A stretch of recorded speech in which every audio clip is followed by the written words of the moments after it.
Wherever you're listening in the world, it's a pleasure to welcome you to IsraelCast, the podcast powered by Jewish National Fund USA, your voice in Israel.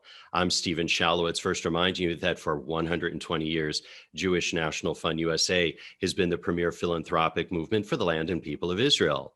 While best known for planting trees in Israel, JNF USA contributes to Israeli life in so many ways, including community development in the Negev and the Galilee, preservation of heritage sites, supporting people with disabilities, and connecting high school and college students to Israel. To learn more and to see how you can contribute, visit jnf.org. Once again, jnf.org. Now, as for this episode, I can't wait to dive into our conversation with Yotam Polizer, our featured guest. Yotam is the Global CEO of IsraAID. It was founded in 2001 as a coalition of Israeli organizations working in disaster relief and international development. IsraAID has grown into an independent NGO and the largest humanitarian aid organization in Israel. And with that, we welcome Yotam to the program, who joins us now via Zoom from the UAE. Yotam, welcome to IsraelCast. Thank you. Thanks for having me, Stephen. Well, it's great to have you aboard. And before we find out the reason why you are actually in the UAE, I just really want to dive into what IsraAID is all about. And for our listeners that might not be familiar with the organization, do share a little bit about it for them, how it came about, where do you operate, and give our listeners really a sense of some of the relief efforts with which IsraAID has been engaged.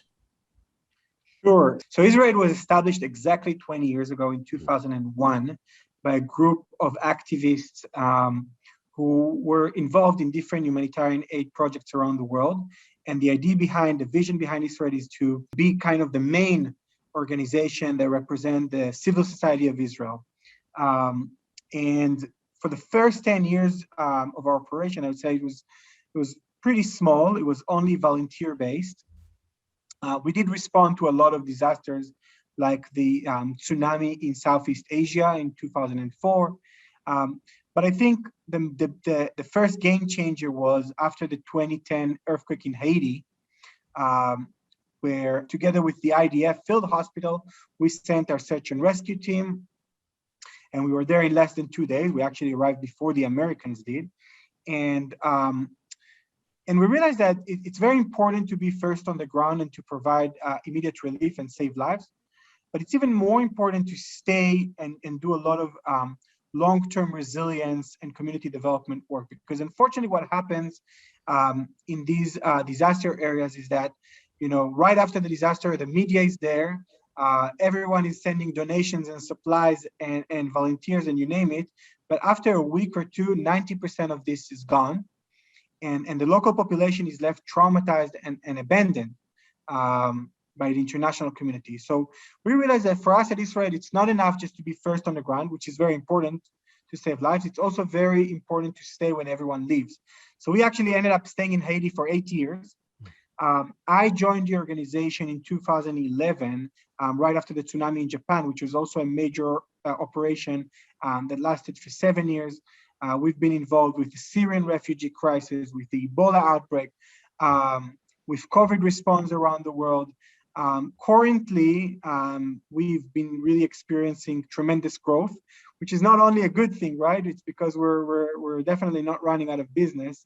So right now, globally, we have teams and offices in 17 countries. We have altogether 430 employees, full-time staff. Many of them are local staff in each of our countries of operation.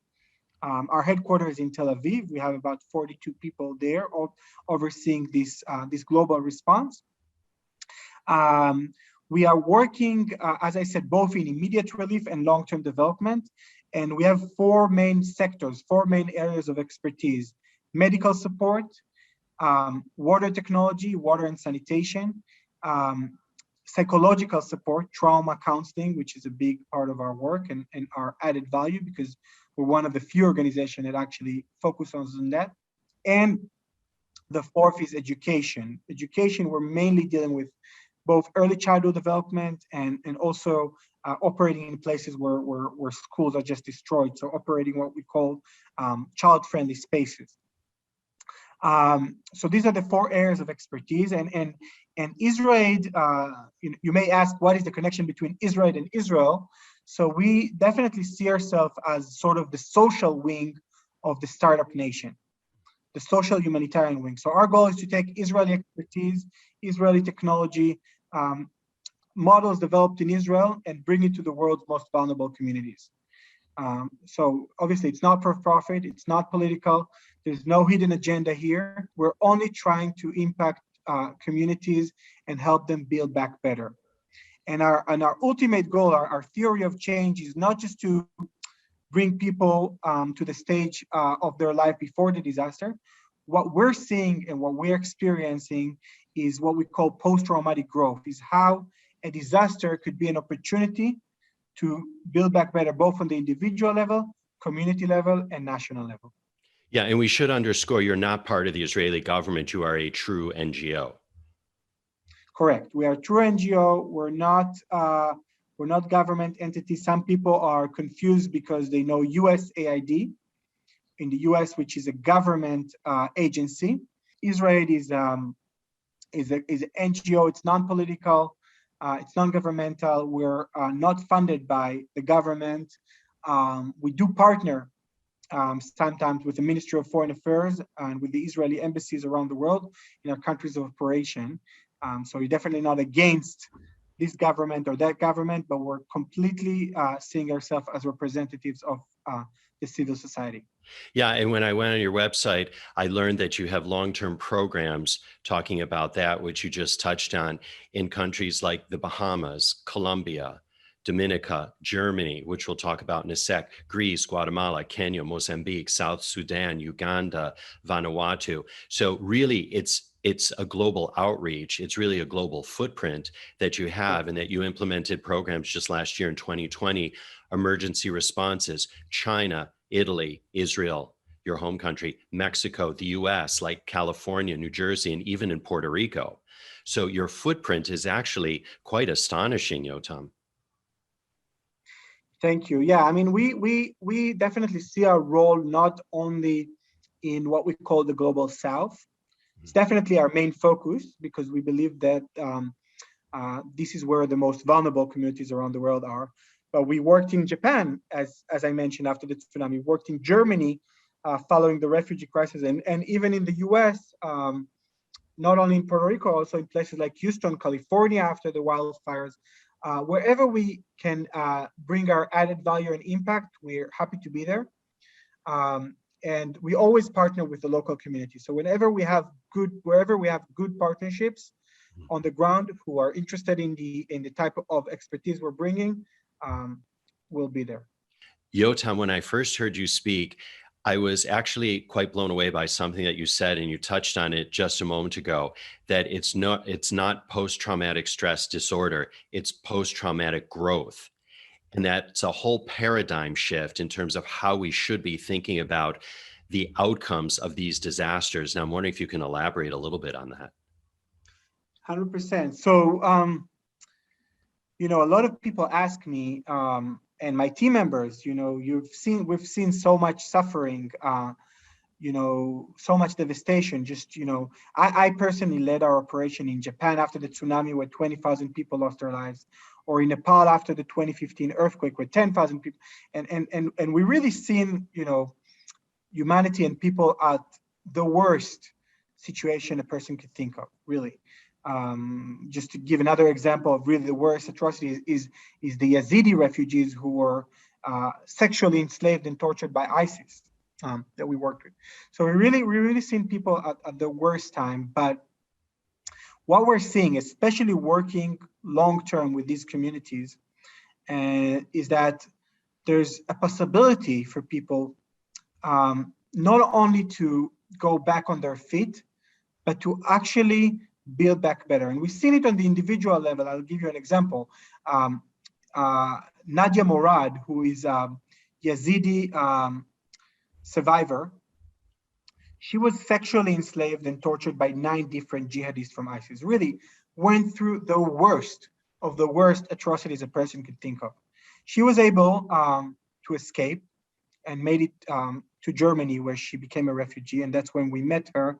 And we were partnering on trauma counseling program for Yazidi women and survivors.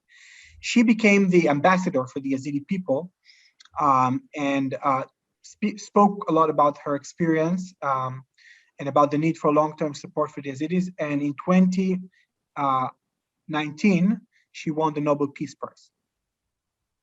And we brought her to Israel in 2017, and we had a long-term partnership. So that's a clear example for post-traumatic growth of how a person, and you think, wow, I mean, we would never hope for that for any of our worst enemies, what this woman went through.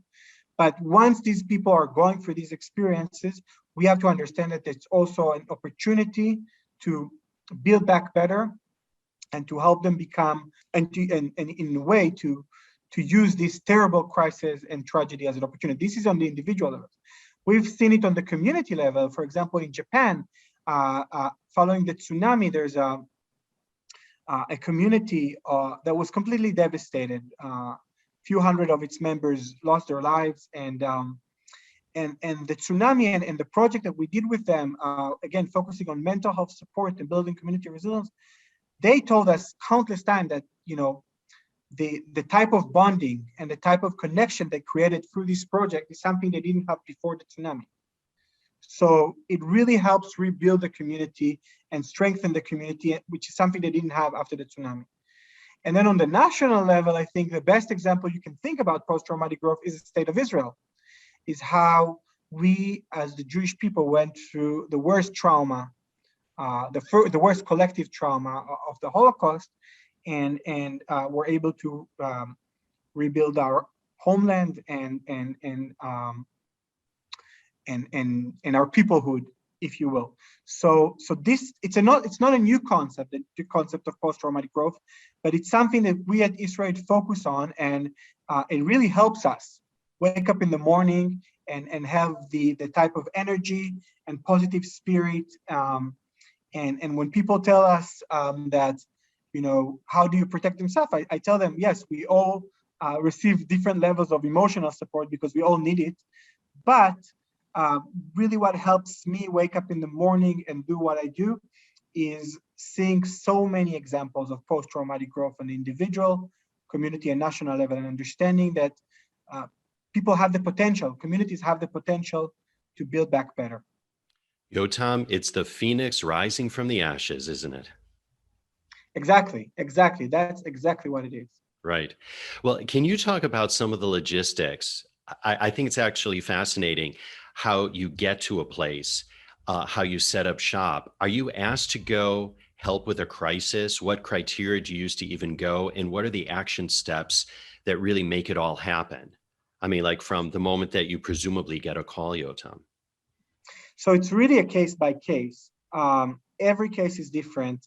In some cases, especially when there's massive climate-related disasters like an hurricane or an earthquake or a tsunami, or then usually the local government, let's take Nepal as an example. In 2015, 1 million people lost their home, 10,000 people lost their lives. They issue a call for international aid. Mm-hmm. And then Israel, together with other organizations, like Doctors Without Borders or the Red Cross or others, are all kind of jumping on planes and making their way to the country. In other cases, some governments and some situations are not so interested in bringing a lot of international support because they want to show that they're in control. So we have to find good partners on the ground, whether it's a Jewish community, a Muslim community, a Christian community, a local NGO.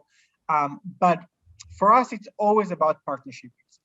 The first thing we do, usually before we even touch the ground, is to try to be in touch with some partners on the ground and to get a better understanding of what the situation is, because we know that what you see on the media is really not the reality.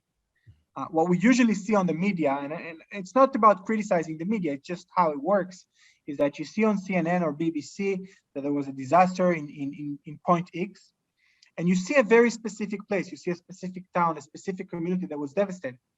But then 2 miles down the road, there's another community that was equally devastated or sometimes worse, but they didn't get the media attention.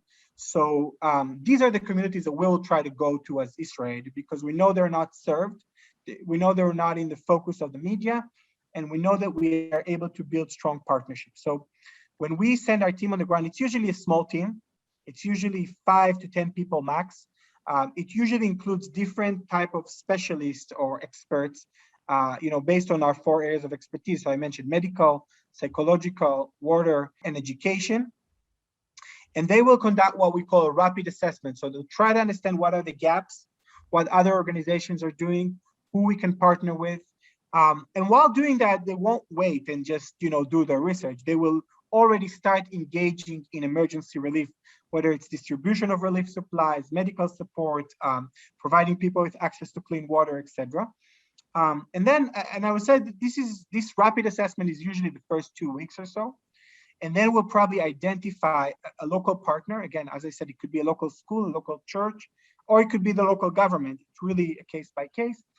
And we will start working with them with the goal of building or strengthening their capacity to respond, because we know that our ultimate goal is not to be there. Our ultimate goal is to empower the local community members or the local government and provide them with tools and technology and skills so they could really support their communities in the long run. So we're moving from direct response to much more capacity strengthening. And that's how it looks. And then we'll probably establish a local office. We'll hire local staff because again, it's all about sustainability.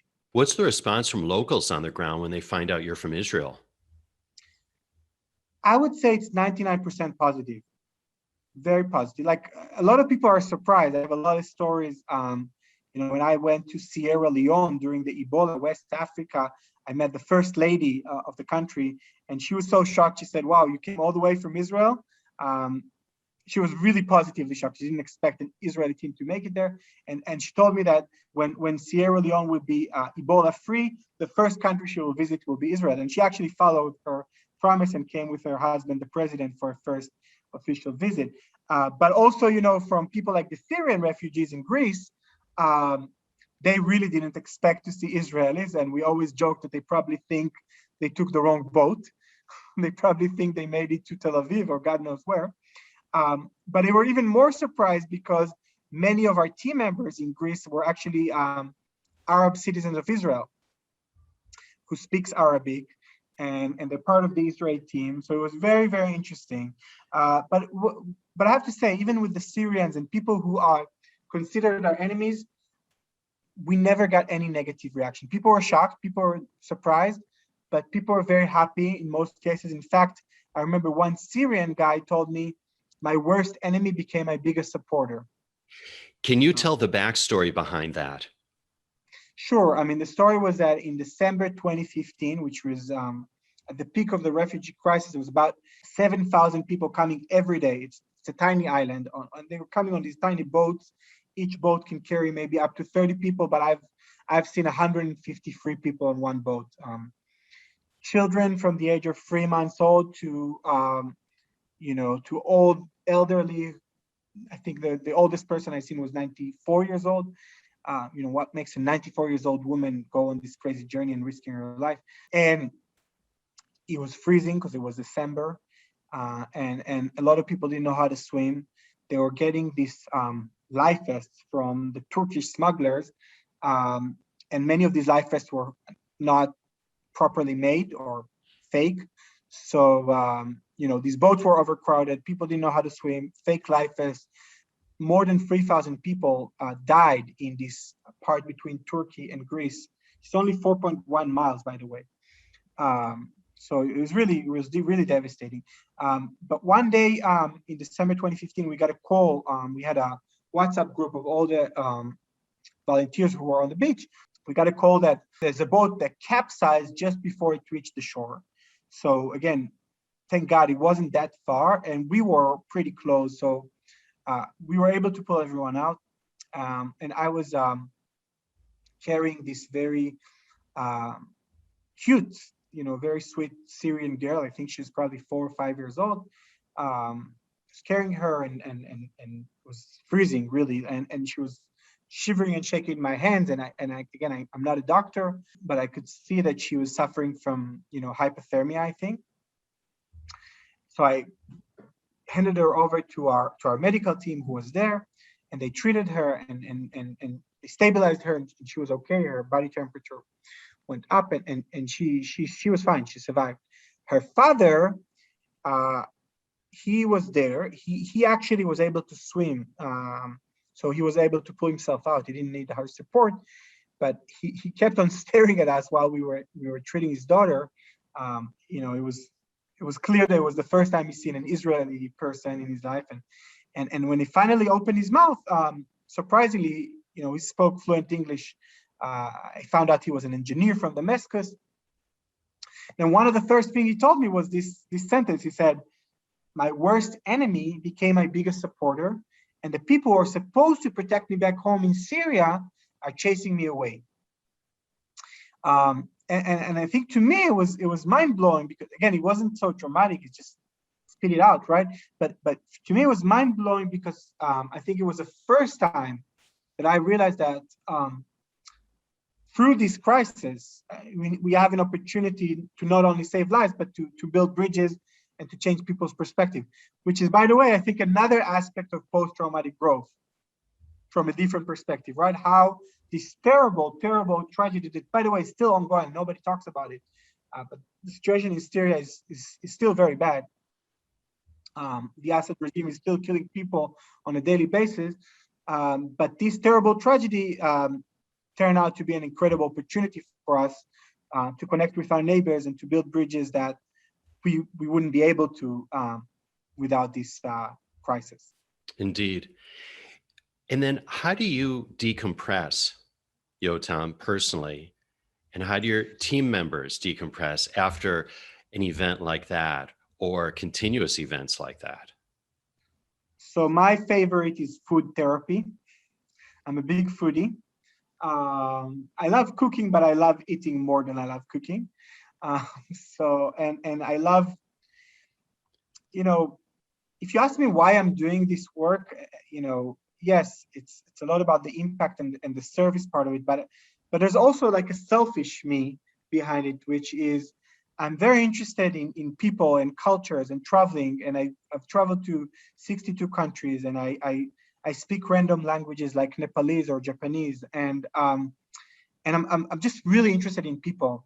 So for me, this kind of work, it's tiring and it's exhausting, but it's also bring me so much joy and pleasure, and definitely when we're seeing big successes and like this, but even just doing this work, just traveling, meeting people, learning from people, interacting with people, is really helping me cope. Food is amazing, and also I have to say, to be very honest, like all of us in our team who's been doing this work for a while went through different levels of burnout. It's very common for this. Burnout can come in different shapes or forms, right? I think one of the most common that I've seen around team members, but also people in this field, is that this feeling that we didn't do enough, or that our work is such a drop in an ocean of suffering. So we all experience that.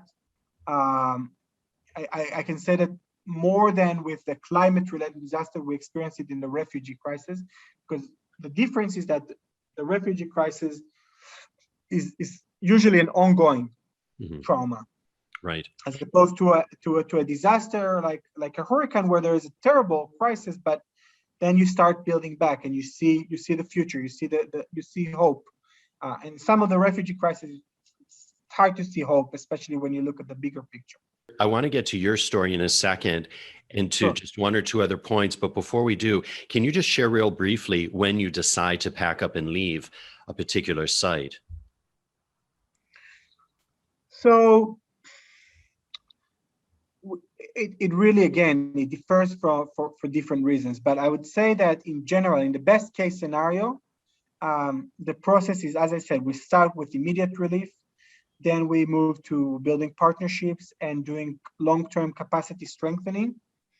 And then after we provide trainings and tools and skills to the local community, we'll continue to provide mentorship, but we'll little by little we'll phase out and we'll let the locals take the lead in providing long-term support. Yeah, so it's very much of a case-by-case basis is what you're saying. It's a case-by-case. And so I would say the average is 3 to 5 years, sometimes more, sometimes less.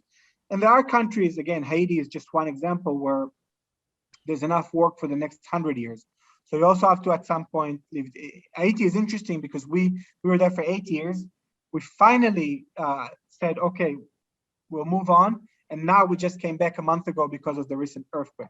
Right. So really, you can make this stuff happen. Haiti is an example of one of the most vulnerable countries in the world.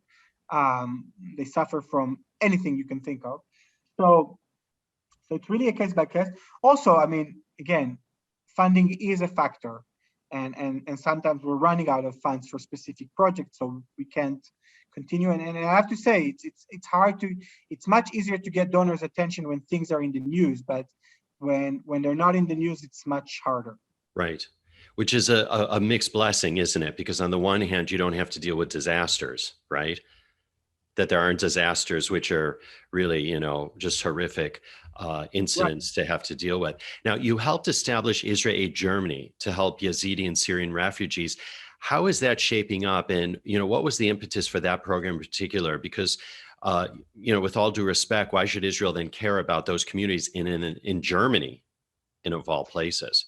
Yeah, I mean, look, following up on our work in Greece in the refugee crisis in 2015, we've seen, and first of all, we asked a lot of the refugees, but we also knew and heard that most of them are heading towards Germany. And the numbers were just insane. Like they received more than 1.1 million refugees in like 3 or 4 months, something any country in the world would need support with, including Germany.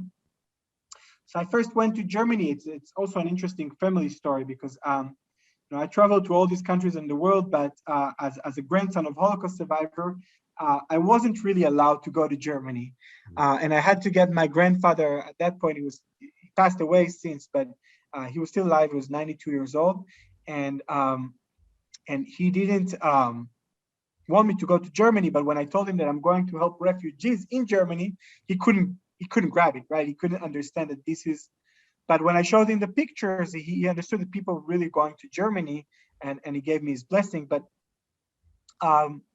yeah, so when I went there, we saw like a full-scale humanitarian crisis in one of the world's richest countries. They didn't have enough shelters for people. They didn't have any kind of basic support, but definitely they didn't have any kind of emotional support and psychological support. So we decided to focus on that.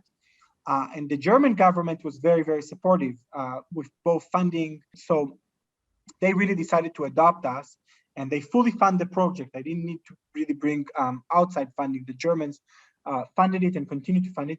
And actually in 2018, Chancellor Merkel selected IsraAID out of 300 different organizations for the 2018 Integration Award that we received directly from her because of our work. And I think the Germans appreciated both the expertise that we brought, the fact that we had a lot of Arabic speakers on our team, and also I think they really appreciated the Israeli identity here because they wanted to.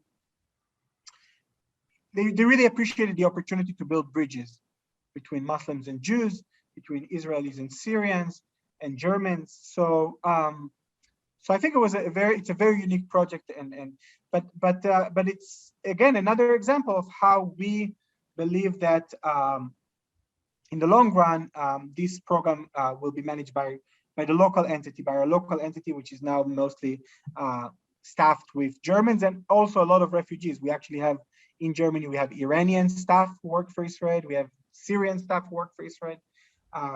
So they are now running the show. And we should underscore the fact that IsraAID is made up of Jewish Israelis and Arab Israelis as well, right? It's a real melting absolutely. pot.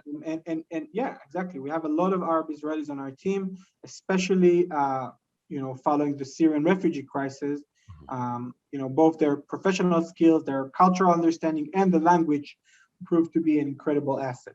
Indeed. Now, before we get on to you, I want you to share with our listeners why you're calling in via Zoom from the UAE.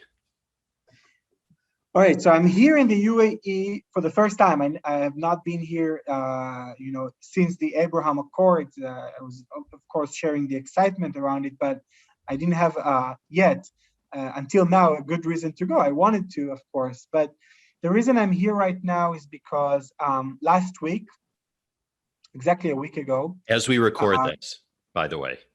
Yeah, exactly Right. a week ago, IsraAID was facilitating and heavily involved in the rescue of 42 girls from Afghanistan. And I'm here in the UAE because we brought them here, and now they're sheltering here in a beautiful facility set up by the local government. These 42 girls are part of two main groups. One is the first girls cycling team in Afghanistan, and the second is the first girls robotics team in Afghanistan.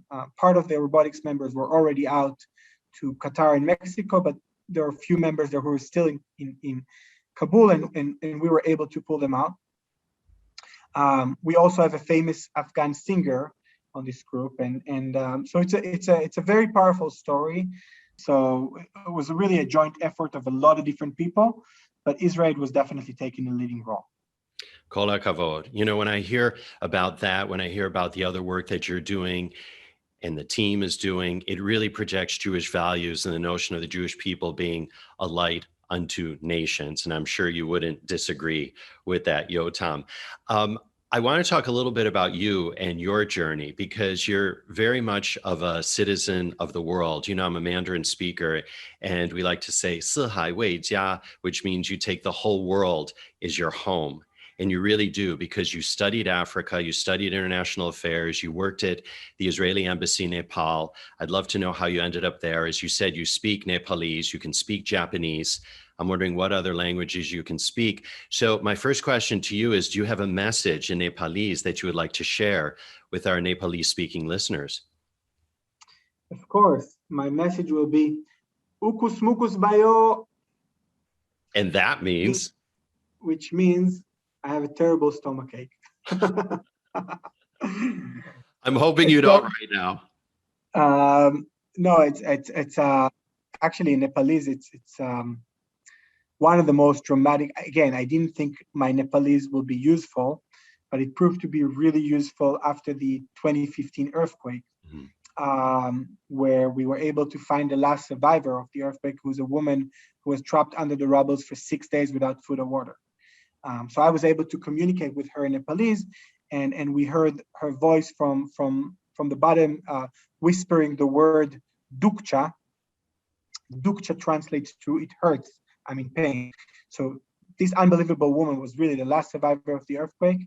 And after a very long operation, we were able to pull her out, and the Nepalese language skills were very helpful. But going back to my story and how I ended up in Nepal, if you still want me to share that. I'd love you to. So, as many Israelis that did, I following my army service, actually before my military service, I did something called Shnat Shirut, service year, which is like a gap year right after high school, but before the military service.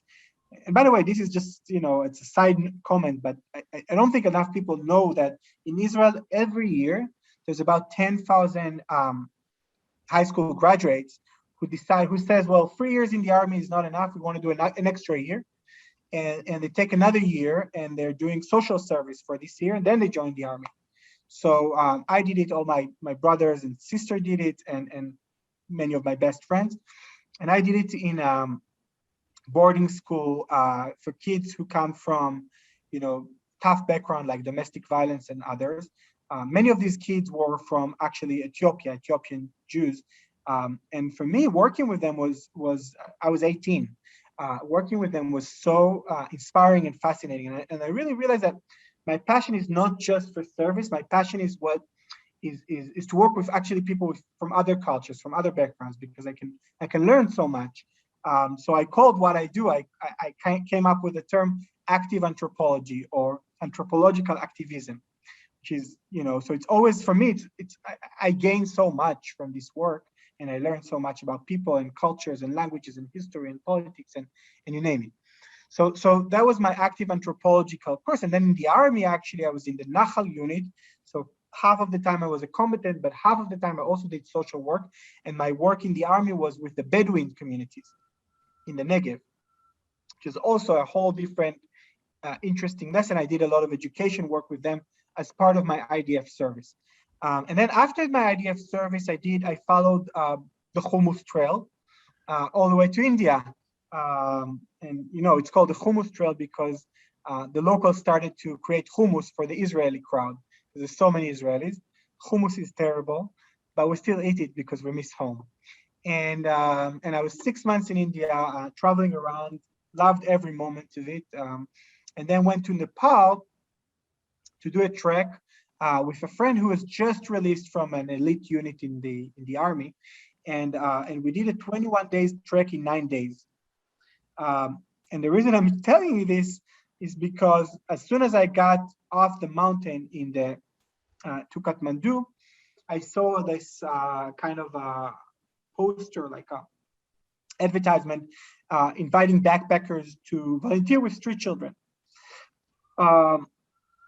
as part of an organization called Tevel B'Tzedek, which is a Jewish organization established by a rabbi from LA. Beautiful organization, very grassroots, doing grassroots work with Israeli and Jewish backpackers in Nepal and also in Africa now. So I went there. I went to this, I thought I will do it for a week or two, and I ended up staying 3.5 years in Nepal and learned Nepalese, and I was managing parts of this program. I was also, and then after 6 months that I learned the language, and I was offered a job at the Israeli embassy there.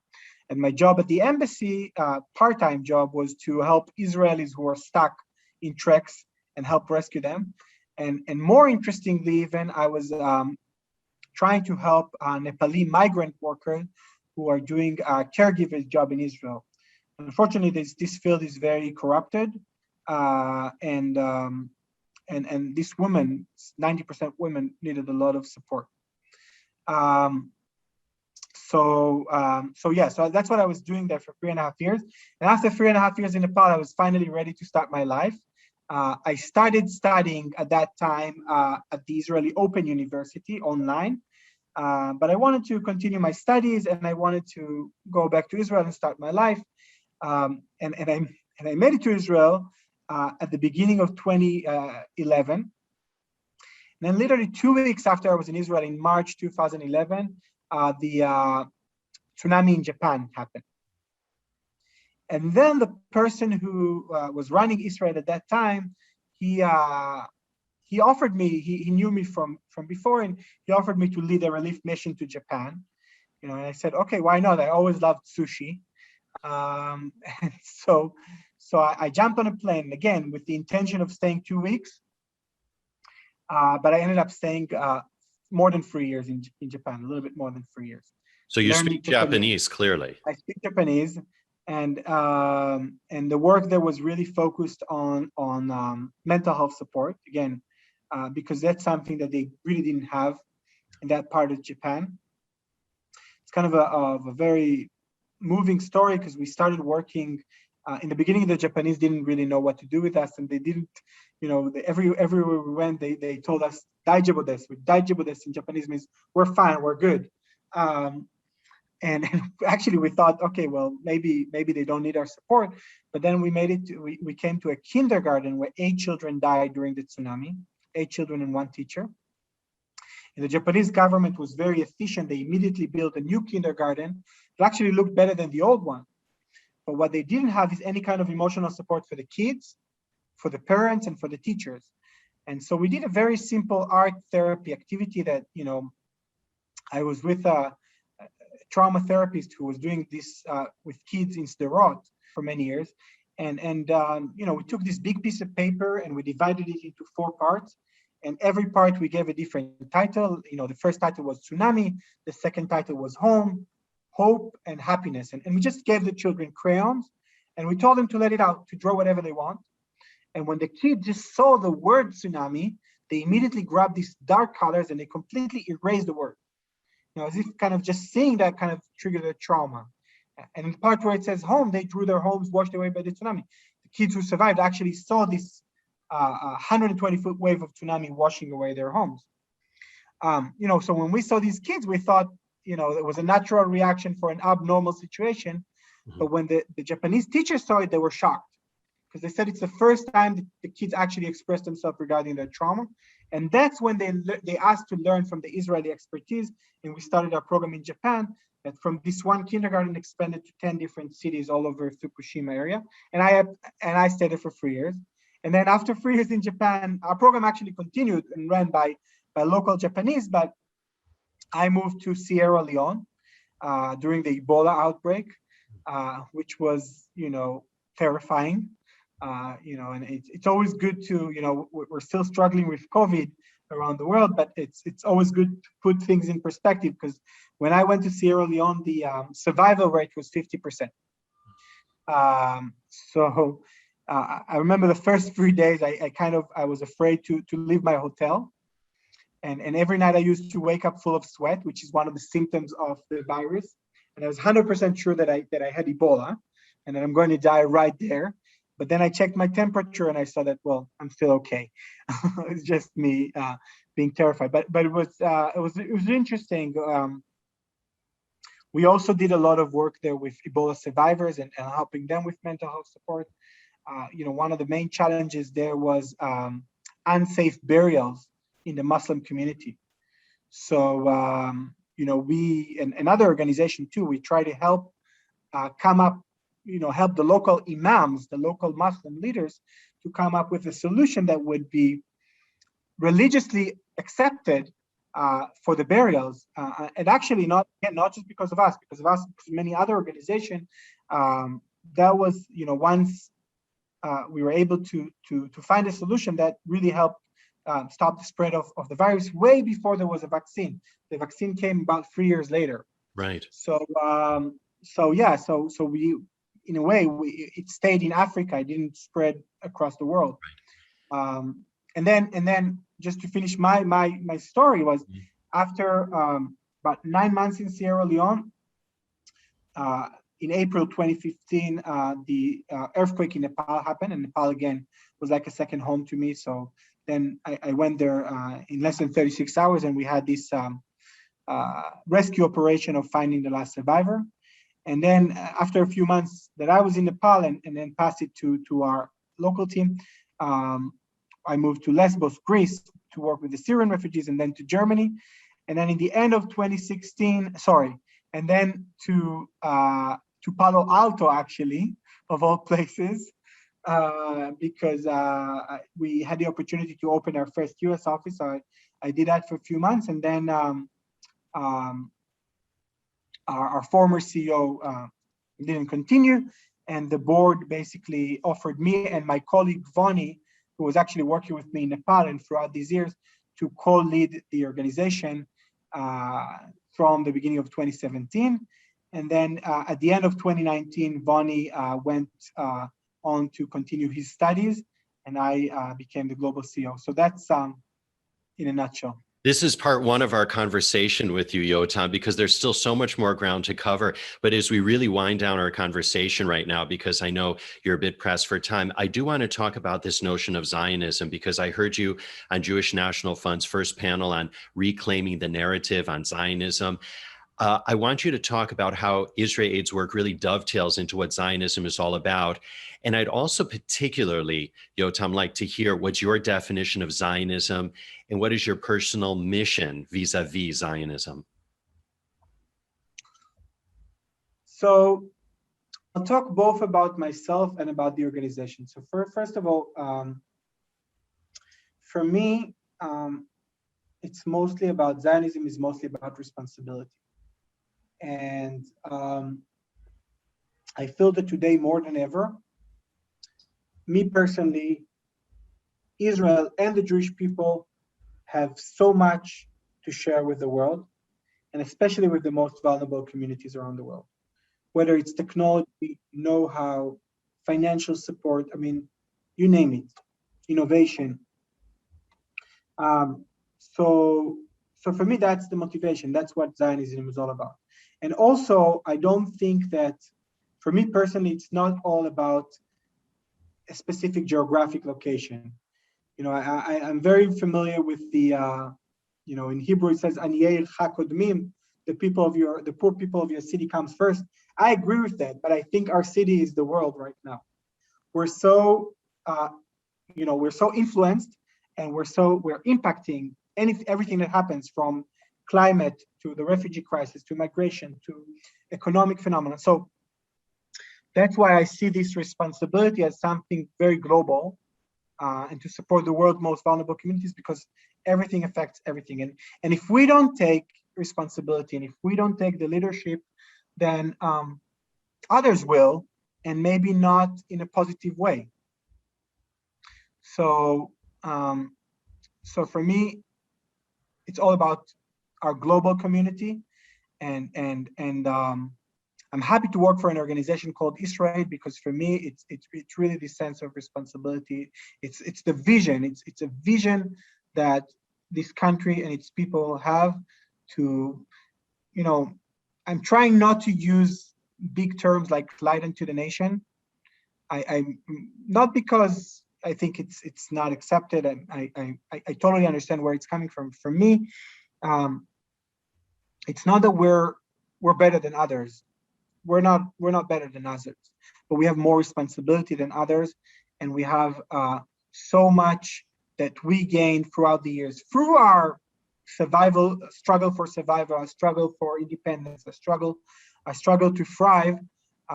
We were able to build so much and gain so much, and we really, really have to share this know-how with the world. And when it comes to Israel, look, probably to Israel, probably my life would have been much easier if we'd call the organization Doctors Without Borders, or Save the Children, or UNICEF, or the Red Cross. But it's exactly this sense. I mean, it's the potential of what Israel could and should be that is driving me and driving a lot of my colleagues in Israel. And I was offered a job in the UN with triple salary than what I'm getting right now, and probably much more comfortable life. But I want to do it on behalf of Israel. I want to do it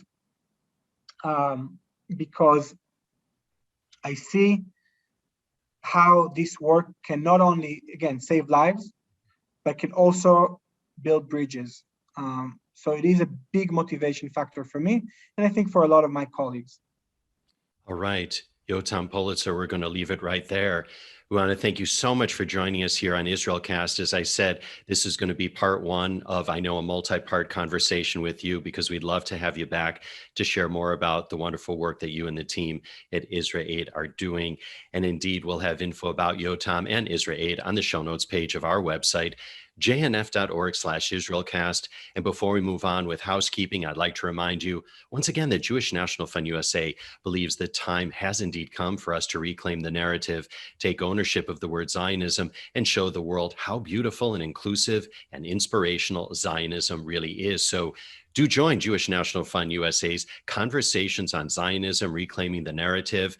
It's a year-long series which will educate, engage, and inspire on the true meaning of the word Zionism, and once again reclaim its true meaning and all its glory. Go to jnf.org/convos for more, and you can even see Yotam there as well.